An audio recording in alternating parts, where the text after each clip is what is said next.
Salam alaikum la famille. Merci de regarder cette vidéo de plus à notre actif. Un petit coup de gueule que je m'en vais pousser sans traîner, sans inutilement être long également.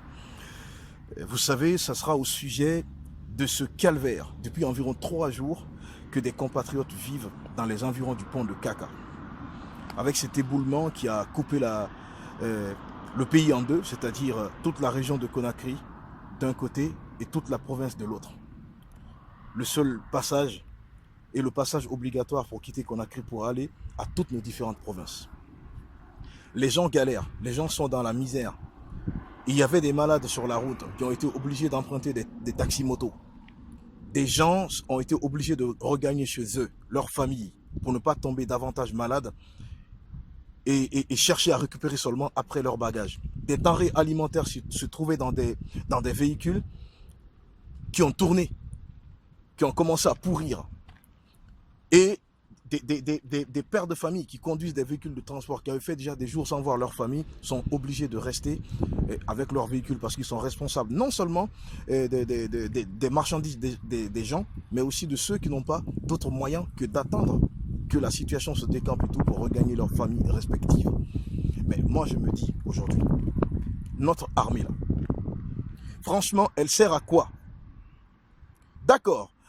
Il y en a qui vont tout de suite commencer, parce qu'il y a beaucoup de savants parmi nous, à lire entre les lignes de ce que je dis et à donner une mauvaise interprétation. Je répète très bien ma question. Je connais c'est quoi le rôle d'une armée. Je suis très content d'avoir l'armée guinéenne aujourd'hui qui fait que ma famille vit en paix en Guinée et que personne ne nous agresse, personne ne nous envahit. Je suis très heureux de cet aspect. Mais attends, moi je pense que quand un pays est sérieux, quand un pays est organisé, quand un pays est vigilant vis-à-vis des problèmes au quotidien de sa population, je parle de l'État, on fait attention à ce genre de choses. Parce que là, c'est une crise. Et pour moi, c'est une guerre. Si l'armée pense qu'elle est là, que lorsqu'il y a une guerre, que lorsque des individus, des ennemis s'apprêtent à agresser la Guinée pour qu'elle se déplace pour aller préserver notre intégrité territoriale, pour aller défendre nos frontières, mais moi je pense qu'il n'y a pas que ces occasions-là. Ça, par exemple, est une guerre. Regardez, je l'ai lu sur Facebook, je ne sais pas si la source elle est fiable ou pas, des gens qui dénonçaient le fait que les petits sachets de Koya commencent à être revendus à 5 000 francs guinéens dans certains endroits du pays. Tout simplement parce que le mouvement n'est pas facile. Tout simplement parce que le seul passage obligatoire à faire galérer les gens, si ça ne continue même pas d'ailleurs jusqu'à présent à faire galérer les gens, pendant plus de 3 jours maintenant, environ 3 jours. Mais c'est compliqué ça. Est-ce que c'est dans ça que nous on va rester? Dans tous les pays organisés du monde entier, quand il y a des inondations, on voit l'armée à pied d'œuvre pour aller livrer une guerre contre la nature. Parce que devant des cas de force majeure, il y a des choses parfois, quels que soient les satellites, quelle que soit la puissance d'un gouvernement, d'un État, quels que soient ses moyens, il y a des choses qui vont, en tout cas quand c'est lié aux calamités naturelles, qui vont toujours le surprendre. Qui vont toujours le surprendre. Mais le problème c'est quoi? Une fois que c'est tombé, on doit avoir des unités qui sont censées avoir été formées pour ça, pour venir au chevet des gens, pour aider les gens non seulement à échapper à la mort lorsque c'est l'eau qui les envahit, pour aider les gens à se sortir des misères, des galères, des calvaires, comme on est en train de vivre depuis environ 3 jours maintenant dans les environs du pont de Kaka là-bas. Là aussi c'est une guerre. Je pense que l'armée doit se déplacer, l'armée doit se lever pour aller livrer une guerre contre ça, pour que les gens soient livrés. Tous les camions de l'armée qui sont dans les camps là normalement, mais on devait voir beaucoup de camions aller au niveau du pont de Kaka là-bas, prendre des gens, des véhicules de transport qui ne peuvent pas passer, les prendre petit à petit, les mettre dans ces camions là, faire un retour, les envoyer à Conakry. On devait voir le camion faire ça, des camions des militaires, venir prendre des gens, les sortir des véhicules de transport qui ne peuvent pas quitter là-bas, pour que les autres puissent regagner leur pauvre famille. Il y a des gens qui ont quitté la province et qui devaient se retrouver dans les environs du pont de Kaka pour venir accueillir des parents qui revenaient de la Mecque. Vous imaginez leur galère, qui n'étaient pas dans des véhicules de transport, qui étaient dans des véhicules perso.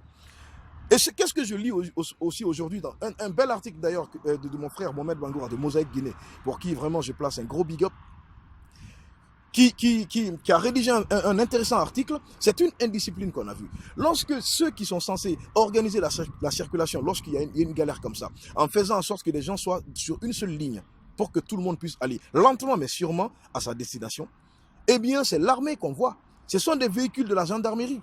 Parfois même de la police qu'on voit essayer de se frayer d'autres chemins parce qu'ils ont des 4x4 robustes et tout, avec des systèmes de carbotage puissants, pour venir emprunter d'autres chemins et créer l'indiscipline, c'est-à-dire ouvrir d'autres voies. Une fois qu'eux, ils se passent, il y a certains civils qui commencent à emprunter leur chemin. Est-ce que nous, on va rester dans ça? Mais l'armée devait envahir cet endroit-là pour aider les gens à quitter là-bas et à vaquer à leurs occupations.